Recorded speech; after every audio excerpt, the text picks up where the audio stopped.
Робот не просто заменяет сустав, а делает это с ювелирной точностью, учитывая особенности каждого пациента. В клинике БГМУ умные машины помогают хирургам возвращать радость движения.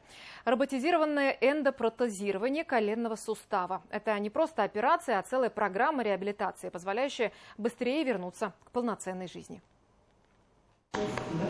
Как часто? Альфира Резванова год ждала операцию, чтобы избавиться от боли в ноге. Она получила квоту на роботизированное эндопротезирование коленного сустава и уже сейчас на этапе восстановления. Умная машина помогла хирургу точно определить положение и размеры протеза, учла анатомические особенности пациента и предупредила о риске повреждения тканей, что минимизировало вероятность ошибок. Эта передача была, я вот это все видела, и тогда я уже хотела вот эту операцию сделать. Чаще всего такие операции проводятся для возрастных людей. За 2 года технологическая процедура помогла более 200 пациентам. Робот заранее воспроизводит анатомию больного и самостоятельно выполняет хирургическое вмешательство. Данная операция в среднем занимает 40 минут.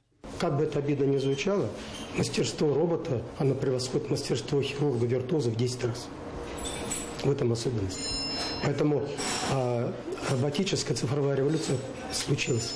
На операциях подобного типа часто присутствуют студенты, проходящие практику. Им наглядно показывают процесс визуального планирования, навигации, установки аппарата и проверки данных. Мы с другими ординаторами здесь не только смотрим на эти операции, но и принимаем непосредственное участие, чему мы очень сильно рады. Такие технологии находятся на острие современной клинической практики. Благодаря им улучшается физическая активность пациента и продлевается его жизнь. Анна Кальянова, Азат Ишбулатов. Новости. Уфа.